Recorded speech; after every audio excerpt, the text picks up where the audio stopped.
think that Vanderbilt, you're going to come out and see them, it's impossible to stay on that kind of a high for so long. The South Carolina win's going to be a high. They may stumble a little bit out of the gate, but I'm going to go ahead and go with the odds. Rice giving up 31 points a game. I'll say we'll put 31 up on the board, 31-20, Vanderbilt victory 3-0. Sounds good to me, guys. I don't know if I could come up with an exact score, but I just think that as much of a strength as the passing game is for Rice, with the receivers, I mean, they're coming back, returning a lot of big guys. I think they had combined 28 touchdowns last year, the guys they're bringing back.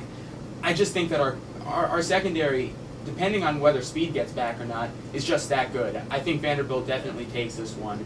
So, hey, that's what we're looking forward to. We're actually going to take a look now at what the team thought after the South Carolina game. They were jubilant as anyone, so we'll be right back in a little bit. Students came out, blacked out the section. Yeah. The whole stadium was filled. What was it like to play that? No, that was great. Like the students and the fans, it was a great motivation to see them up there cheering loud. I mean, they're cheering so loud we were having trouble getting our calls on defense. So I mean, it's really great to come play at home and really have the fans come out like that. Now I know that the students were pumped up about this game being on ESPN. What did it mean to your team? I mean, just anytime you're on a national stage, you want to go out and prove what you can do, and I'm just thankful for the fans coming out there and supporting us. So. Chrissy, while you guys are talking about this is a new Vanderbilt, we know what that means. What does that mean to you guys? It means a bunch of guys who basically just are family. They're family, and they attack life that way, and they attack football that way, and and it showed on the field tonight. I can't say much more about my defense and my offensive line and my tailbacks and my wide receivers. They grew up tonight. I watched them grow up, and me being a fifth-year senior, it's like a proud parent. They did their thing, and I'm proud of them, man. It's just like it's a family thing. It almost brings tears to my eyes how they grew up tonight. Chris, you guys were a great opportunity. I mean, our fans have been looking forward to that for a very long time now, just to see us, dominate the game at home. And, I think we owe it to them. I mean, we've had some great wins away, and then we come home and just suck it up. And we owe it to the Vanderbilt community and our students to finally perform. And we did a great job tonight, and I hope they're happy with it. Fruition now? I think it's coming together, but we're nowhere near done. We got 10 more games, and we just got to keep playing. Did they take you seriously enough? Oh, South Carolina or just anybody? Yeah. It's a football game. It's 11-on-11. I don't know how they felt about the game, but we know how we felt, and we went out and played to our best abilities. All right, Greg. That field goal. Yeah.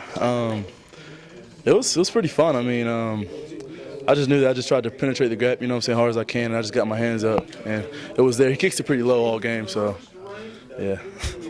Kind of a breakout game for you tonight, a couple of sacks, a block kick. How does that feel to finally kind of break through and be at the center stage of a win like this? It felt really good. I mean, I never had a sack before, so that one kind of surprised me. Like, whenever something, really great happens, it doesn't hit me at the moment. It hits me, later on. But, I'm proud of my D-line, proud of the, defense and offense. Offense kept it together pretty well.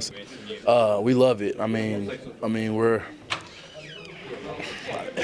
I'm kind of speechless right now. I mean, it's just went out there, play really hard like we always do in practice. I mean, we just do what we do in practice. I mean, it takes care of itself. But like I said, it's kind of speechless. Well, with a Thursday game last week, we've had plenty of time to get over that one. Had a good weekend. Started preparation for Rice and got some recruiting in also. So we had a very fine weekend. So we're anxious to get back working at football. Had a fairly good practice yesterday and ready to go.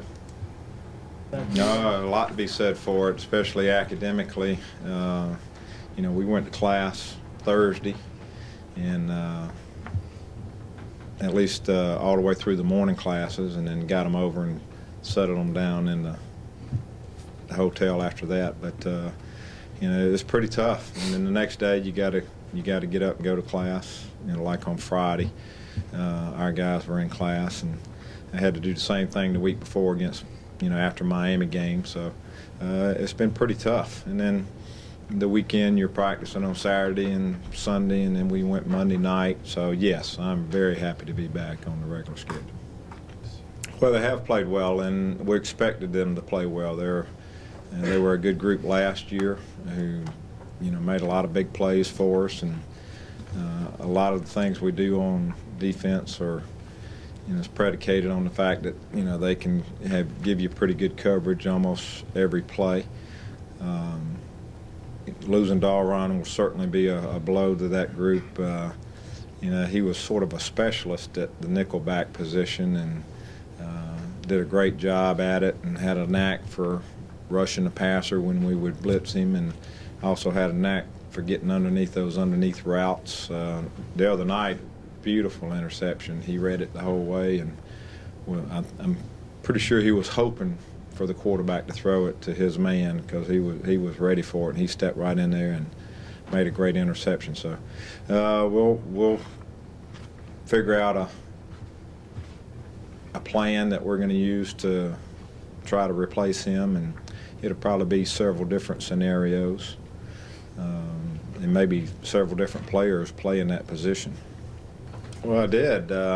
We've worked hard to try to get us a big win at home, and now that we've done it, we've got to prove that that's what we've been preparing for. And if we have been preparing for it, we'll go out and practice this week, practice hard, and learn what Rice does offensively and defensively, and be ready to play when game time comes here Saturday. So, you just can't, hang your hat on one or two games here or there, or one performance, or one big win, or, I thought it was two big wins. I thought Miami was a big win for us on the road, and I think it helped us. When you talk about Vanderbilt ushering in a new age in its sports era, you have to take a look at the very successful soccer team too. David Rutz, what are you thinking? They're 5-0 now. They've given up 2 goals in 5 games. This is a young team. This is a very solid team. I mean, they're having a blast together. You can tell that just by watching them play. And that shutdown defense that they've had so far, and they got that senior leadership too. Not too much, but not too many seniors on the team this year. But youthful movement and the success. It looks like future's bright for the women's soccer team. They played a lot of freshmen last year, and that's starting to show pays its dividends right now. The leaders last year helped usher in potentially a new age, and this is something you can definitely be proud of as our team's getting off to a hot start. Definitely. I mean, the thing about the girls, they haven't been, I don't think they've won the SEC championship since 1994. I bet you more than anything that with this hot start, that's definitely what's on their mind. But we just have to remember, they played a lot of local teams. They beat Tennessee Tech. They still haven't played any of the SEC teams yet. There's still Florida out there. There's still Auburn in the waiting. Arkansas, and Kentucky, all good teams. Do you think they'll be able to keep this up? I don't see why not. I mean, the teams they're playing aren't any pushovers or anything like that. Another thing that's encouraging is, you get into overtime. They've had 2 double overtime games, and they haven't shown any signs of being tentative or conservative both times. Put in goals in the second overtime to get big wins. I mean, I don't think they're going to be daunted just because they're playing different teams from a different conference. And then when you look at when you're bringing in teams like Auburn, South Carolina, and Florida, one of the big factors, maybe it was a big factor in last week's South Carolina game for us. Maybe if we get a little more fans out there, get a little more of the fan support, have them come out and root for a very, very successful women's soccer team, that might push our team over the edge. Definitely. If we get that support out there, you never know what could happen. But, soccer, football, we've got more than just that. Cross-country team started out their season with the VU Belmont opener just this past Friday, put up a pretty strong effort. Let's go see what they had to do and what they had to say.